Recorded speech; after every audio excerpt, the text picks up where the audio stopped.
On with tonight's first debate. Who's going to lead us off? It's me. I'm going to be leading us off, Darren. So it's been 6 months since the awful October the 7th terrorist attacks in Israel. And almost every weekend we've seen protests on the streets of London and other major cities across the United Kingdom for the causes of Israel and Palestine. But I'm asking today, what's the point? Because no one appears to be listening. Hamas are still at large, and Netanyahu's regime continues their attack on the Palestinian people. So the question that I'm asking is it time for these protests to end? Because it doesn't seem that any of the key political players, whether or not they're here in the US or indeed in Israel and Palestine, are listening to what people are saying on the streets.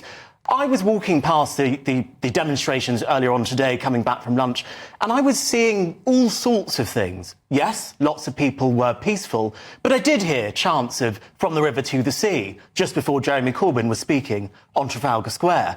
And I just thought to myself, would Jeremy have been at any other protest where they were singing some sort of anti-race, some sort of racist chant? I don't think so. I also saw some footage online on Twitter, formerly known as X, of a man who proudly supports Hamas. And I think we can bring those images to you now. The same as the French did. The same as the French did against the Germans. What are you actually saying? I'm saying I fully support Hamas. They resisted the occupation. I fully support Hamas. They resisted the occupation. I fully support Hamas. These are shameful scenes, aren't they, Darren Grimes? Is it time for the protests to be ended? Yeah, I would ban them. I definitely think that, especially after what I encountered today. So I did a show earlier today, and one of our reporters she's in the news area, so she's a broadcaster for our channel, and she's called Catherine Forster, who I'm sure you all know. And she's a lovely woman. She got into doing this kind of work through The Spectator. Later in life, she applied for a Spectator, which is a magazine internship programme. And she was out there today giving a very impartial, matter-of-fact take on the protests and what they were calling for on this particular day. And this man with a megaphone was screaming in her ear that she's a fascist and that GBNews must be silenced or something to that effect. And it really shook her. The police were stood by doing absolutely nothing. Now, I find it pretty hard to countenance that a protest can be allowed to silence the free press. And I think that calling that man that you just highlighted there, saying he supports Hamas openly, of course, as we know, a proscribed terrorist organisation in this country, I don't know how we can allow this to continue. I believe in freedom of association, freedom of expression, all the rest of it. But this has been going on week in, week out. It's cost the taxpayer tens of millions of pounds. Police resources are having to be pooled from outside of London. That's dragging away from infrastructure around the rest of the country. But, I mean, the majority of the people there were peacefully protesting. I mean, I was there. There were certainly some unsightly things which happened, and we saw that in the videos and the images that we have just seen. But if the majority of people are peacefully protesting, Darren, is it really the job of the state to stop them? I think when actually you've made it, I forget who it was that said, look, you've made your point. James Cleverly. Cleverly. And I think actually they have made their point. The UN, David Cameron at the UN, the Foreign Secretary, just called for and supported a UN resolution for a ceasefire. What more do they want? Yeah. The country has demanded a ceasefire. And by the way, I do not support a ceasefire until the hostages are released.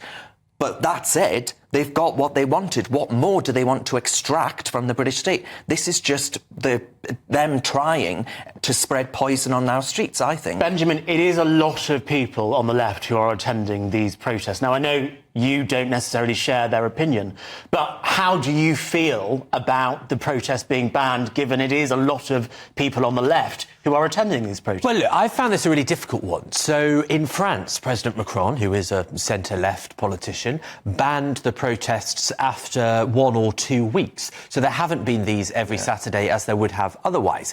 Now, I don't particularly like the idea of the state being that interfering as the French state so often is. And although I think most a lot of Jewish people in London have said that they feel unsafe and they feel uncomfortable in central London. And so I think that's one of the reasons why it makes it difficult, because my instinct is that you shouldn't ban these protests. I certainly don't think the cost is a reason to ban them, because you could apply that argument to any political protest, because it costs a great deal of money for the police.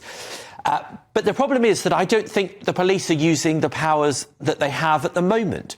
When you have that man in the clip that we just saw saying, "I support Hamas," what he's doing there is a criminal offence. It's a prescribed group. It's not like saying, you support, the Women's Institute or something, right? These are terrorists that murder Jews and rape women.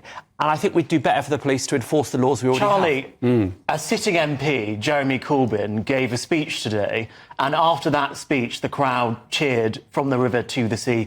Do you think it is appropriate for a sitting MP to be giving speeches in an environment where some people would argue there's such open anti-Semitism? Would he do it if the KKK were there screaming anti-black chants, for example? It's a total disgrace. There's absolutely no way any MP, any elected official in UK politics should be advocating that kind of tone, that kind of language. That is not something... you'll get people that come on and interpret it in different ways. There's no interpretation, OK? It is offensive to the Jewish people of this country. We've seen already another MP, Mike Freer, had his constituency office, a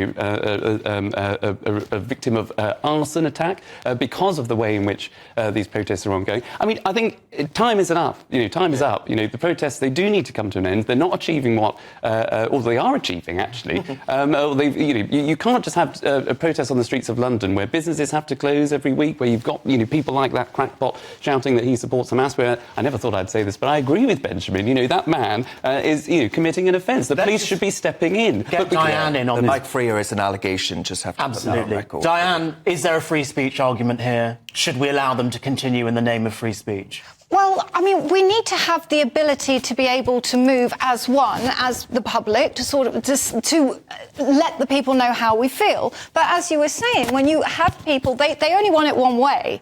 We need everybody to hear our idea, but we don't want GBNews broadcasting any idea that is opposite to ours. Yeah. If they're not willing to play by free speech rules, maybe they shouldn't be allowed to protest. If they willingly try to silence other groups, how is that truly listening to any argument? There were both pro-Palestine and pro-Israel protesters out today. How terrified would you be as a member of the Jewish community just moving through parts of London today, going, oh, great, now I can't go down this way. I guess I'll have to take a round route of the blocks. It's just not fair, because this aggression, like you say, there were peaceful people, but there's always this nasty little small minority that seem to think it's their right to kick off and get violent. Darren, would you ban the pro-Israel protests too? Well, there haven't been every week. Well, there were today. I saw pro-Israel protests, but I think pro-Palestine protests. Protests. Would you just ban the whole lot? Darren wants us in lockdown. He wants all of us in lockdown. We're not allowed to go anywhere. You do. I know you hate people, and that is understandable. I respect it. Especially in London.